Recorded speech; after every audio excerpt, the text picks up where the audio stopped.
Beautifully done, Alessandro. This is one of those pieces that really ticks the boxes in terms of following certain guidelines, certain classical approaches. For instance, timpani, just sticking to very, very simple pitches and using horns in G and D in, almost every pitch. In fact, I think possibly every pitch is natural. That just kind of looking through this again. I mean, of course, except for F, which is just that is no big deal at all for your average player. Yeah, just so well done. So yeah, you just really, really paid attention on keeping to open pitches and just like really, in a Beethoven style as well. The particular way that you used some of those pitches to support it, very soft dynamics, and also I noticed that you have changed your mix around a little bit so that everything is a little softer. There's a little bit more space for the sound to inhabit. So I think you did a lot right. It's very similar to the last entry.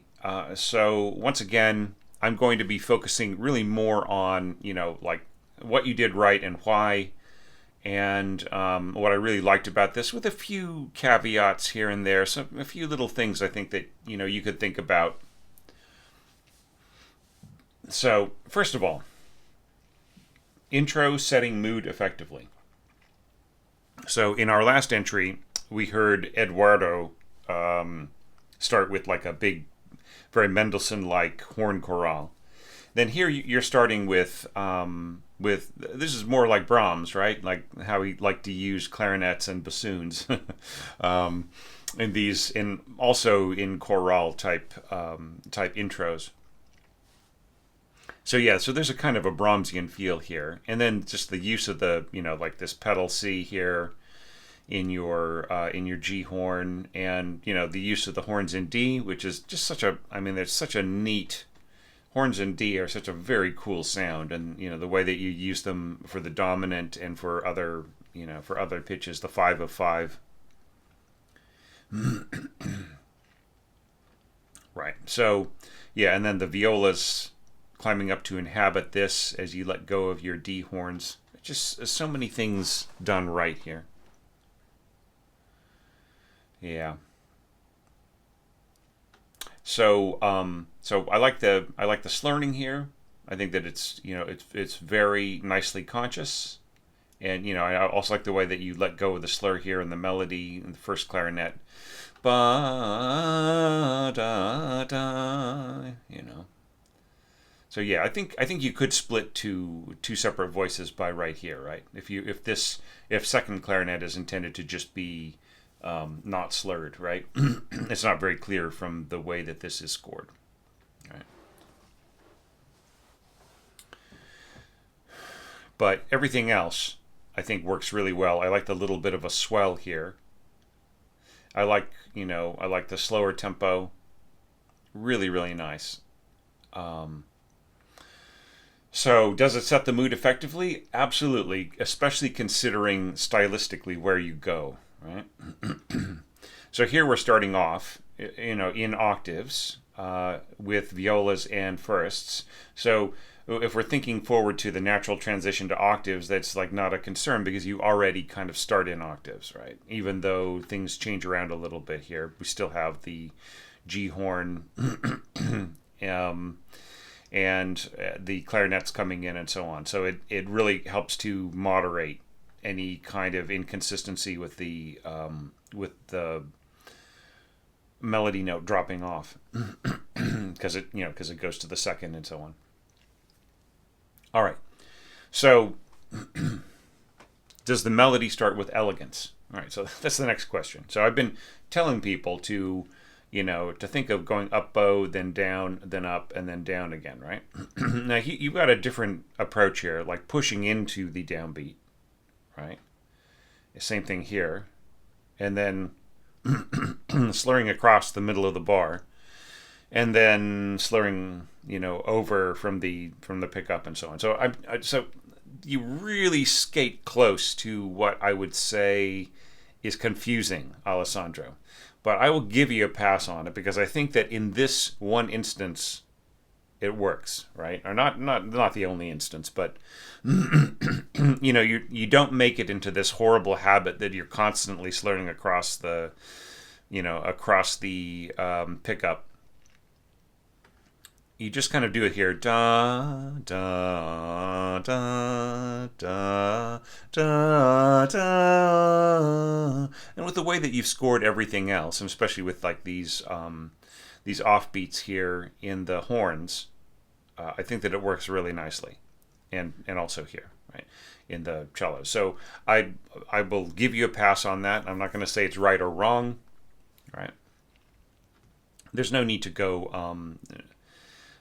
Parentheses divisi to parentheses unison. This would definitely be played divisi, and this would definitely be played divisi, right? So there's no need to, don't pussyfoot around. It is absolutely divisi, and this is absolutely unison. So don't bother with the parentheses, okay? Just mark it divisi or unison.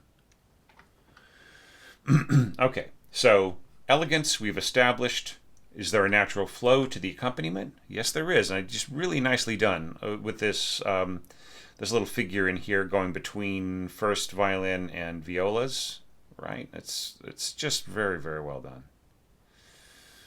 And that the roles of the other instruments around it, horn and cellos, double basses, the rising clarinets right in here, I feel that they're just very, very strong. And then this also helps to justify your kind of your sort of odd approach to where to slur.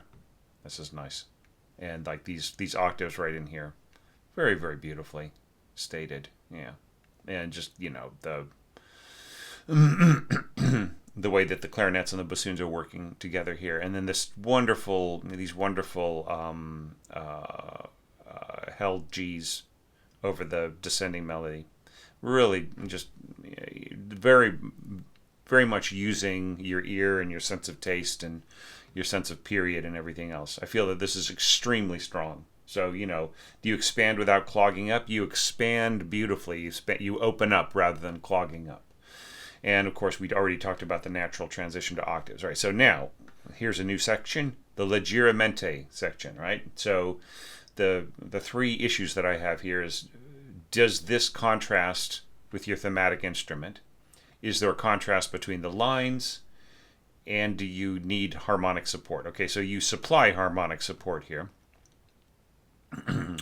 with this, bum, bum, bum kind of idea here in the oboes, bassoons, and horns. This is a really beautiful, it's a darkly cheerful sound, or intensely warm, cheerful sound, dark and warm. So, but in terms of like contrasting with the theme, it doesn't really do that because you are just having strings again. But that's fine. I mean, it's not my criteria are not a judgment. They are just like places to start a conversation, right? So if you feel that this works, then that's great. And I really love the fact that you've got it slurred. I think that works with these instruments way, way better than playing single notes or separated notes. So but like here you go opposite instead of going da da da da dum, and then da dum. Yeah, you know what? I think you could abide by what Beethoven originally scored, because he is pulling out the rug. It's like I think by changing the direction here, you are taking away some of the humor, right? You're sort of like taking away the joke, right? It's sort of like the Beethoven has started off with this sort of very dramatic, almost sentimental kind of opening, and then he goes into this beautiful flowing melody, right? And then he suddenly tells a joke, like oh, like I was walking down the road and just the countryside was just so beautiful, and it just opened up before me like, just like Heaven's Gate or something. I can't tell you. These walks that I take around Vienna and out into the outskirts, they're just amazing. I just really love the country air. And oh, by the way, while I was walking here to the tavern, I saw this guy, trying to, he had a donkey with a cart and the wheel was about to fall off. And the poor man, I went over and I talked to him. I said, "Hey, do you need some help?" And the guy said, "No." "What? Help me?" The nerve. All right. So, like that's what I kind of feel here. It's like he's going between different moods. So I think that if you don't let him pull the rug out from under you, then we kind of lose the joke, right? But I still like the setting of it. There's no fault to the orchestration. I think it's really beautiful. Then here, da da da da da da da da, and really nice bowing in this, right? See, folks, like people who are still working on their string bowing, the way Alessandro has has scored this, like up, down, right? And it all fits in beautifully. The one thing that's missing here, Alessandro, is like a destination dynamic. Piano crescendo to what, right?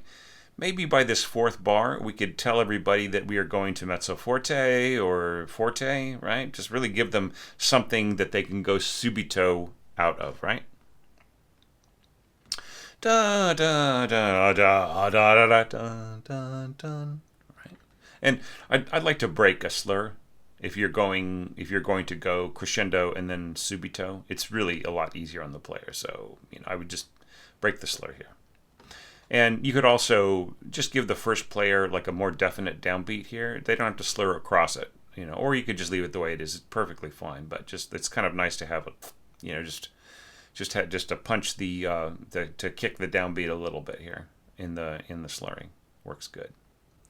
Okay, but like no fault to anything else that's going on here, because like you have emphatic color of line. I feel it works really, really well. It's like you've got your triple octave going on here with these players.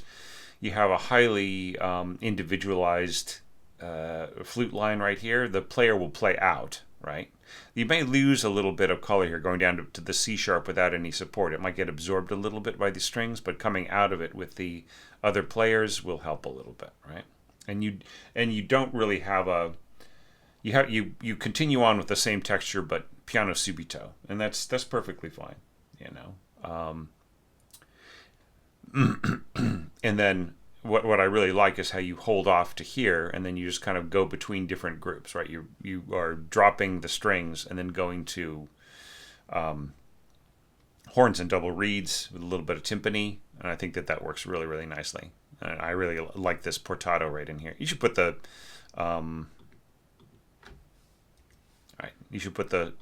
try to have the slur in portato. Try to have it over the tenuto marks, so wherever they are, right?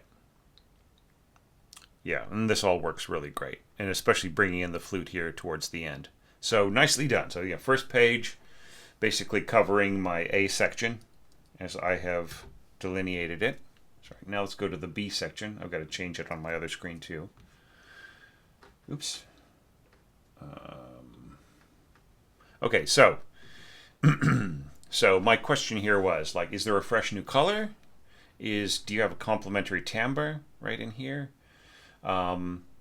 So I feel that now we've got our oboe solo, right? Just like a real definitive voice here. Da da da da da bum. Don't leave the trillo out. Da da da dum. You're kind of missing something very very essential to that quality. But like as to like a complementary timbre, I like the idea of the horns and the middle strings working together here. Bottom. And then we go to this, and this is all very, it is probably very similar to something that Beethoven might have done. He might have had like this rotating. He might have been improvising or thinking about it, or maybe he was going to develop an idea that he originally came up with piano that had kind of more of a rotating sort of a pattern for one of the hands, and then might reinterpret it just very simple, very simply as alternating notes right next to each other. So, like, the danger of it, of course, is that it would just be really boring. But you manage to get away from that by having just really beautiful colors here in your winds. You know, the ascending upper winds, you know, and clarinet, and then the descending bassoon and lower strings, right? So I feel that this all works great. Like, if we're thinking ahead to the widening gap, what I like is the fact that you maintain the center of the sound picture, right? And you put extra emphasis on the B flat going to the A, right? Which is really what I want. I don't know if you really need emphasis like accents or even a due here on your horn parts. I think that what really needs to stick out is the right? It's just like that's and as far as that's concerned, you could have supported what was going on here in the cello and the bassoon line by having these pitches played as played in the D horns as going from like a I would say like an A flat to a G natural, right? Is written A flat to G natural in the D horn, and I think that would have just been really really beautiful, and you know, stopped to open, right? And then you get that real snarly sound on the first one. So anyway, but I mean, it doesn't hurt. Like, none of these accents really hurt or anything. But I mean, maybe it's a bit much. Do you know what I'm saying? I don't know. Play around with it, right? I mean, you only did like a few pages, a few screens of this, but I mean, it's you have something here that is absolutely playable, right? You know, it needs a little bit of work, but it's still very nice.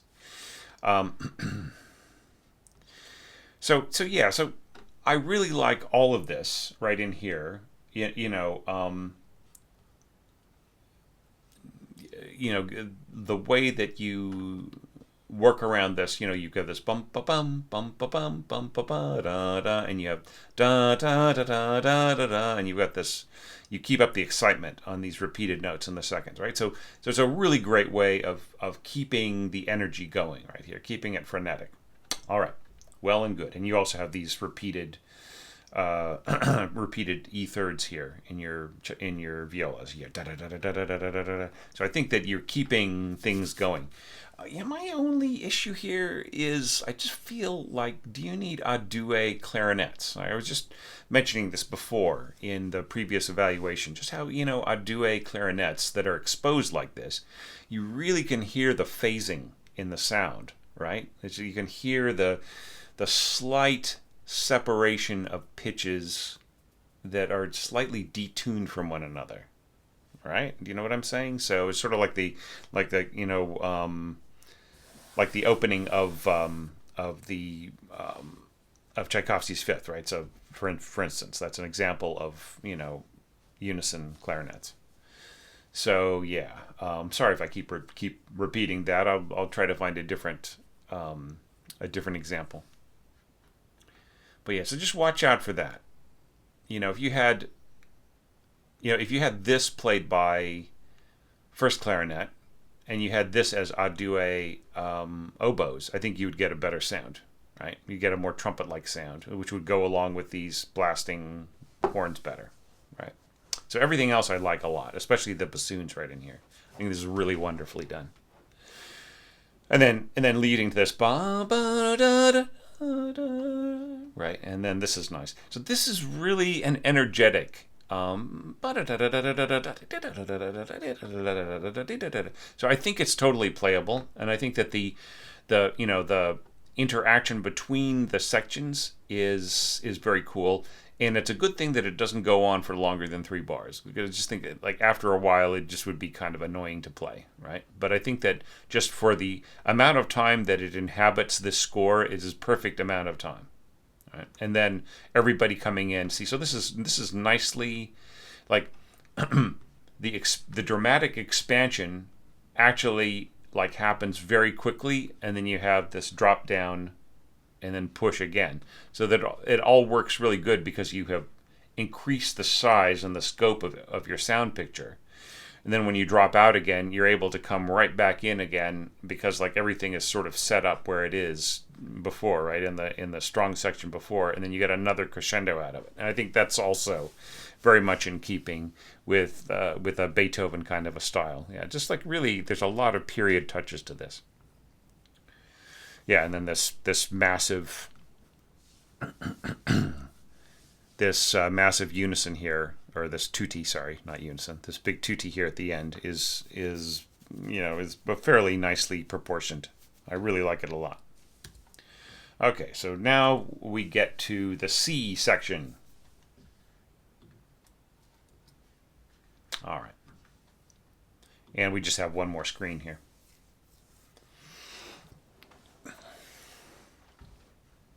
Okay, resolution here, completion of phrase, nicely done. So once again, do we have a new quality of tone? Well, at the beginning of the B section, you had like a oboe solo, and now we're kind of going back to our strings. So, once again, like you're kind of using some safer strategies, but that doesn't mean that they're wrong, okay? It's just that, that's just, right? Do we have the requisite amount of freshness that we might expect from Beethoven, right? I really do like the way that this is set up, first violins and violas working together. You do that a lot in your scores, and that's very much in keeping with late classical, Haydn, Mozart, Beethoven. Oftentimes the partner to the first would be the violas rather than the seconds in certain situations, especially in a situation like this where you really want you want the two distinct colors. And of course, one of the reasons why you are adding viola here is because it just naturally is going too low, and you want this middle voice right in here anyways with your seconds, right? So I understand the logic.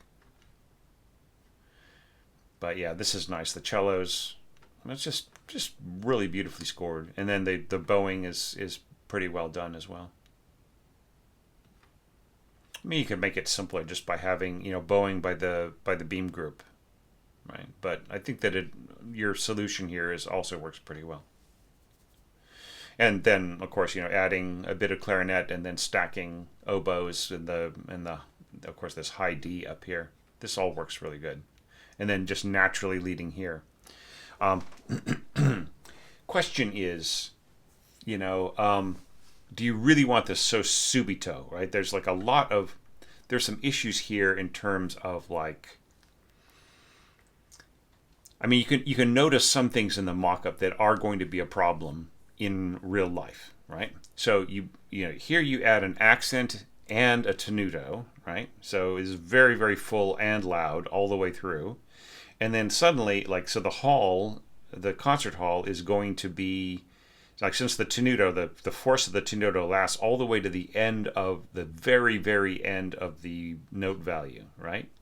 So that means you're starting on the next beat, the middle of the bar, with one of the softest instruments in that particular register, right? So you have the flute in its bottom octave, right? Accompanied by these other instruments, which are soft, right? But da da da da da da da da da. It's the echo alone, the reverb alone that is washing through the hall after these instruments have stopped playing is going to overwhelm the first couple of notes. And then by the time the audience notices, they'll be right around this F and G, and then this other flute will come in. And do you see what the problem here is here? I would say, at the very least, I would want a comma here, a pausa. Just put the, you know what I mean? It's, let's see if I can find it in, it's this guy here, right? So, I'd want that in my system text. Right, just to let the, showing in every part, so that there was just a little bit of a lift there. Da da da. Do you know what I mean? And then the same thing here. Bum bum bum. And another thing that would be very helpful, okay? And I know we're trying to stick with the kind of classical ethos here, But what I would do is I would just take the melody instruments for all of these sections right in here at the beginning of C, and I would make them piano dolce, that's all fine, but I would make all the accompaniment instruments pianissimo, right? And that would bring this, and this maybe this only needs to be like mezzo forte, you know what I mean? Or maybe you could go crescendo to forte, right, with the last couple beats each time, right? Here you do it here, right? So, you know, you might as well do it here, I'd say. So I would say, like, if you're not going to crescendo, maybe, you know, especially with the horns in here, maybe the horns just need to be mezzo forte. But then with the crescendo to forte, I think is better. Right? But anyways, it's just a form of finessing, right? Like with the flutes being as soft as they are, at least, I would want this to be pianissimo here, and I would want there to be a pausa. Just a tiny bit of a lift. And then, and then right in here, this is all really beautiful, and it's set up nicely, but I just feel that there needs to be more strength to the melody here, right? If there was maybe a little doubling by oboe here, or maybe just you know, if it were more in the forefront and some of this was a little bit further back, then I think the balance would be a lot better, just dramatically as well as, you know, acoustically. And then, same thing here. Like, there'll be a big wash, especially since you have decided to inhabit the sound picture so hugely, like across a really, really wide spectrum here. You know, and it's much bigger than what was written in the piano part. Correct? Okay. So now this is handing off to right here. The massive amount of reverb in the hall will wash over, and we'll barely be able to hear this second violin starting, right? There was this one other thing, and I'm just remembering it now. Okay, I'm going to jump back up here. Okay.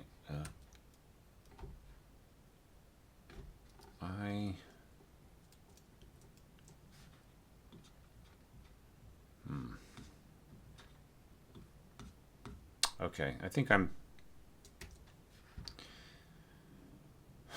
Yeah, it's some of your dovetailing, when you have a very long note in the other part, it really should just be the same length as the note that it's dovetailing to, right? So these A's, for instance, dovetailing to the viola here, you're really going to, like this, the length of this note lasting an entire full beat is going to interfere with the flow of this line. And the same thing with this A is going to interfere with the flow of the second violin coming in here. Do you see what I'm saying? So just try to, like, maybe go through some of these other parts where you dovetail. It was something I was going to mention as I went along, and I just completely spaced it out. Here's another example. You have an eighth note here dovetailing to, or just letting go at this same D. Should be a 16th, not an eighth note. And if you're going to slur here, you should slur everybody, I think. And then, and why are we going da ta? But here we're going da. It's just I'm sure that's just a careless little error. Yeah. So, anyways, so I really jumped around because I was covering all of these issues. All right. So, going back. Okay, so complementary color I felt was good. There wasn't any contrast here, but you did add some color, so that's pretty good. Character and weight I thought were excellent here, but then we sort of talked about problems of like being so powerful that these softer elements, right, are going to be obtruded upon by the reverb of the hall. All right, so just like maybe pausa here, pausa there. Maybe a little bit of strength here from the wind section, or a little doubling, or I don't know. So anyhow, but this all works pretty nicely. Maybe this could be viola right in here, just so that it's a slightly brighter, huskier tone, and then go to cello as things descend. And this is really lovely right in here, the support here from the clarinets. And then all these little dunk, dunk, dun. I feel that this all just flows together really nicely. So yeah, so once again, I was going to just stop for the day, and I took a look at your piece, at your entry, and I thought, I could do yet another evaluation today. As I might have explained in previous evaluations, I had enough time to do several and release them at the beginning of this week, and then I had a big job coming up, and then the job, I don't know if it's canceled or the clients.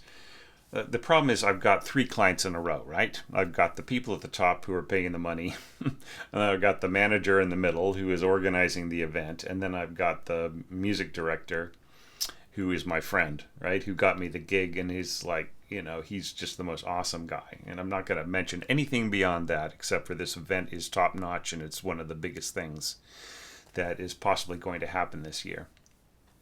So,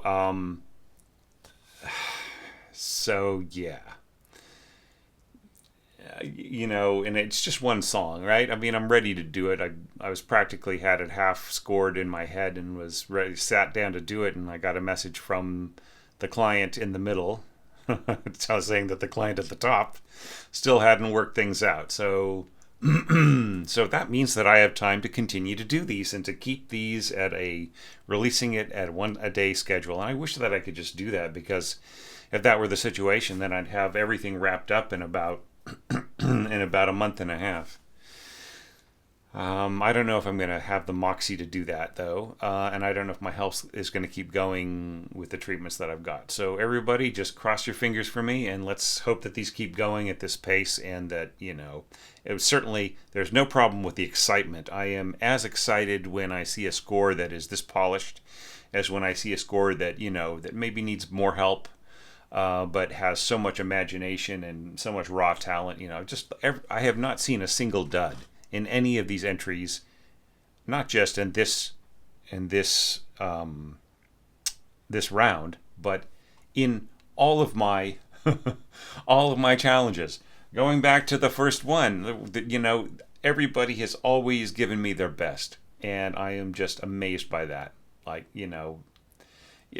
some people, some people who are very experienced out there might see me take on a score that, where the person's really trying, and I'm so impressed when people come in and they help me out and they help that person and they don't put on an attitude, right? Because everybody started from somewhere, So I appreciate that.